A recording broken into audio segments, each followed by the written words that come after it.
श्री शिवाय नमस्तुभ्यम, हर हर महादेव। आप सभी का स्वागत है हमारे यूट्यूब चैनल रंजना कुमारी ऑफिशियल में। तो जैसा कि आप सभी अच्छी तरह से जानते हैं कि अभी कार्तिक पवित्र महीना चल रहा है और कार्तिक के महीने को सभी महीनों में सबसे सर्वश्रेष्ठ माना जाता है, क्योंकि यह महीना स्नान दान के लिए सर्वश्रेष्ठ होता है। इसीलिए कार्तिक के महीने में चाहे आप कुछ कर सकें या ना कर सकें, लेकिन दीप दान जरूर करना चाहिए। तो आज हम जानेंगे कि इस 365 बत्ती के दीप दान को करने के लिए आपको इस दीपक को तैयार कैसे करना है, 365 बत्ती तैयार कैसे करना है, इसी के साथ में इस दीपक को रखना कहाँ पर है, कितने दीपक रखना है, कितने दिनों तक रखना है और किस दिन रखना है, सुबह रखना है कि शाम को रखना है। इस 365 बत्ती वाले दीपक से जुड़े हुए जितने भी प्रश्न हैं वह सारे आपको इस वीडियो में हम बताने वाले हैं। तो आप सभी इस वीडियो में अंत तक बने रहें और यदि आपको यह वीडियो पसंद आए तो वीडियो को लाइक और चैनल को सब्सक्राइब करके कमेंट बॉक्स में यह ज़रूर बताएं कि आप यह वीडियो कहां से देख रहे हो। तो कार्तिक के पूरे महीने में 365 बत्ती के दीपदान का बड़ा महत्व माना जाता है। तो सबसे पहले तो हम यह जान लेते हैं कि यह दीपक हमें किस प्रकार से तैयार करना है। तो देखिए, जो 365 बत्ती का जो दीपदान किया जाता है, यह आपको नारियल का जो गोला आता है इससे बनाना होता है। आपको नारियल का जो गोला आता है इसे 2 भागों में काट कर तैयार करना है। और दोस्तों, नारियल का जो गोला होता है इसे आपको गोल नहीं काटना है, बल्कि इसे खड़ा यानी कि लंबाई में काटना होता है। अब दोस्तों, कई लोग कहते हैं कि क्या यह दीपक केवल नारियल के गोले में ही जलाया जाता है। तो दोस्तों, यदि आप नारियल का गोला ला सकें तो आप उसमें 365 बाती का दीपदान कर सकते हैं, या फिर आप चाहे तो मिट्टी के दिए भी ले सकते हैं। लेकिन दोस्तों, सूखे जो ये गोले होते हैं इनका दिया सबसे श्रेष्ठ माना जाता है। तो आप मिट्टी के दिए में भी दीपदान कर सकते हैं या सूखे नारियल में भी दीपदान कर सकते हैं। तो अब दोस्तों, यदि आप नारियल के गोले का 365 बाती का दीपदान कर रहे हैं तो ध्यान रखें, आपको खुद इसे नहीं काटना है, क्योंकि महिलाएं नारियल नहीं काटती हैं। आप घर के किसी भी लड़के से कटवा सकते हैं या थोड़ा सा चाकू उनसे लगवाकर थोड़ा सा कट कराकर उसके बाद आप काट सकते हैं। तो देखिए दोस्तों, इस तरह से आपको यह दिया बना लेना है या मिट्टी का एक दीपक ले लेना है। अब दोस्तों, अब बात आती है कि जो हमें 365 बाती का दीपक तैयार करना है, तो इसके लिए हमें बातियाँ कैसे तैयार करना है। तो देखिए दोस्तों, सबसे पहले तो आपको कलावा यानी कि जो मौली वाला धागा आता है वह लेना होगा। आप चाहे तो कच्चा सूत भी ले सकते हैं। अब दोस्तों, यहाँ पर कई सारे लोग घबरा जाते हैं कि 365 बाती वाला आखिर कैसे तैयार करना है। तो देखिए दोस्तों, कलावे के धागे में जो बारीक बारीक धागे होते हैं, तो उन्हीं धागों से मिलकर के आपकी एक बाती होगी, क्योंकि एक एक कलावा लेंगे तो 365 बाती बहुत मोटी हो जाएगी, तो कि जलाना संभव नहीं है। इसीलिए आपको कलावे में जो छोटे छोटे धागे होते हैं उन्हें गिनना है कि कलावे में कितने धागे हैं। यदि आपके कलावे मान लीजिए कि 30 बारीक बारीक रेसे हैं, तो आपको इसे 12 बार अपने सीधे हाथ की 2-4 उंगलियां होती हैं उसमें घुमाना है, ताकि यह 360 पत्ती हो सके। और फिर आपको 5 कलावे के रेसे अलग से निकाल लेने हैं, ताकि ये 365 बाती हो सके। अब दोस्तों, आपके कलावे में जितने भी धागे हैं आप उसके हिसाब से एक बार मल्टीप्लाई करके देख लें और कुल रेशियो 365 होने चाहिए।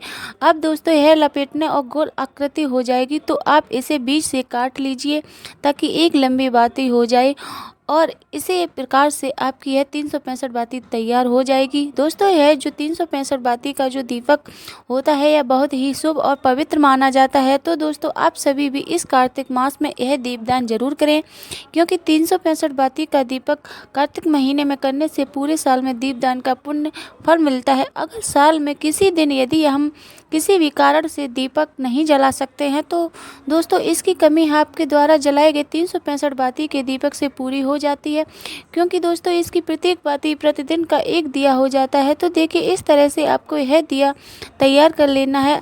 यह अब आपको दोस्तों दीपक तैयार होने के बाद सवाल आता है कि दीपक में हमें घी डालना है या तेल का प्रयोग भी कर सकते हैं। तो दोस्तों, आप इस दीपक में यदि आपको गाय माता का शुद्ध देसी घी प्राप्त हो जाता है तो घी का दीपक भी आप जला सकते हैं, या फिर आपके पास जो भी शुद्ध घी हो इसका प्रयोग भी आप इस दीपक में कर सकते हैं।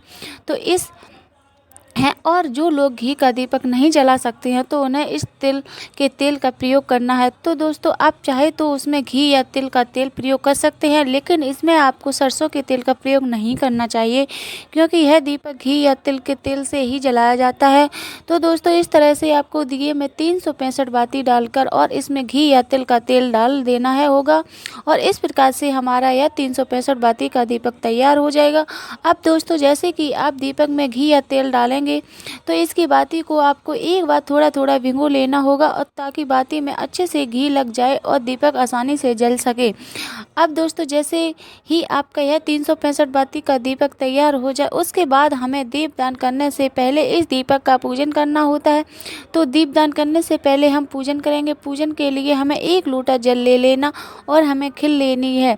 तो देखिए जो दिवाली पूजा में की जाती है यह वही खील होती है, तो हम खील लेंगे, क्योंकि दिए ऐसे खाली नहीं जलाए जाते हैं। तो दोस्तों इस दीपक में हम थोड़ी सी खील डाल देंगे, और आप चाहे तो आप तिल भी डाल सकते हैं। तो अगर आपके पास खील नहीं है तो आपके सफ़ेद तिल इसमें डाल सकते हैं। तो दोस्तों देखिए इस तरह से आपको दीपक में खील डालनी होगी।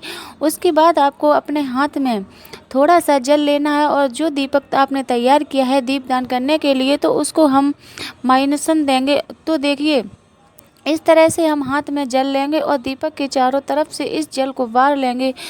तो दोस्तों इस तरह से आपको दिए का पूजन कर लेना है। अब महाराज हम इस दीपक को रखने की जगह कौन कौन सी है वो जान लेते हैं। तो दोस्तों आप चाहे तो अपने घर में जो तुलसी का होता है, मतलब कार्तिक के महीने में तुलसी के पौधे की बड़ी विशेष महत्वता होती है, तो इसीलिए तुलसी के क्यारे में पास में पौधे के पास में भी आप इस दीपदान को कर सकते हो। तो दोस्तों यह पहली जगह हो गई। उसके बाद में दूसरी जगह दोस्तों वह नदी, यानी कि कोई भी नदी, बावड़ी या तालाब जो होते हैं उसके घाट पर जाकर भी आप इस दीपदान को कर सकते हो। तो इसीलिए आप लोगों को पूजन वहीं पर करना पड़ेगा, क्योंकि घर से जलाकर लेकर जाओगे तो हो सकता है कि बीच में दीपक बुझ जाए। इसीलिए वहीं पर जाकर पूजन करना और वहीं पर जाकर आपने अपना दीपक रखना। अगर घर से दूर दीपक आप लोग लेकर जा रहे हो, दीपदान कर रहे हो, तो फिर वहीं जाकर पूजन करना और वहीं इस दीपक को रख कर आना। उसके बाद में आप इस दीपक को आकाश में भी दीपदान कर सकते हो, आकाश के लिए भी कर सकते हो, किसी समी के पेड़ के नीचे भी कर सकते हो, आंवले के पेड़ के नीचे भी कर सकते हो, बेलपत्र के नीचे भी कर सकते हो। तो दोस्तों आप किसी भी एक जगह पर इस 365 बाती का दीपदान कर सकते हैं। इसके अलावा आप यह दीपक का दीपदान अपने रसोई घर यानी कि अपने किचन में भी कर सकते हैं। लेकिन दोस्तों इस दीपक का दीपदान तुलसी के क्यारे के पास करना बहुत ही अधिक फलदायी माना जाता है। तो दोस्तों इन जगहों में से जो भी जगह आपके लिए उचित हो उस जगह पर आप 365 बाती का दीपदान कर सकते हैं। अब दोस्तों इस दीपक को जलाने का भी एक निश्चित समय, निश्चित दिन जो कि है, आप इस दीपक का दीपदान गोपाष्टमी पर भी कर सकते हैं। साथ ही आंवला नवमी, देव जट उठनी, एकादशी, द्वादशी, प्रदोष, देव दिवाली और कार्तिक पूर्णिमा पर भी कर सकते हैं। तो दोस्तों आप चाहे तो इसी दिन भी कर सकते हैं, दीपक का दीपदान कर सकते हैं, और केवल एक दिन भी दीपक का दीपदान कर सकते हैं। और दीपक को जलाने का जो समय रहेगा वह है शाम 6 बजे से लेकर के आप इस दीपक का दीपदान रात्रि 8 बजे तक कर सकते हैं। इसके बाद जिस भी स्थान पर आप इस दीपक को लगाएं तो आपका मुख उत्तर और पूर्व दिशा की ओर होना चाहिए। तो दोस्तों हमने आपको 365 बाती के दीपक से जुड़े सारे सवालों के जवाब दे दिए हैं कि आप लोगों को यह दीपक कब जलाना है, कैसे जलाना है, कितने दीपक जलाना है, और भी बहुत सारी जानकारी हमने दे दी। आपके मन में अगर अभी भी कोई प्रश्न है तो उसे आप जल्दी से जल्दी कमेंट करके पूछ लीजिए, और आने वाले दिनों में 365 बाती का दीपदान अवश्य कीजिएगा। आप सभी को मनोकामनाएं पूर्ण होंगी। श्री शिवाय नमस्तुभ्यं।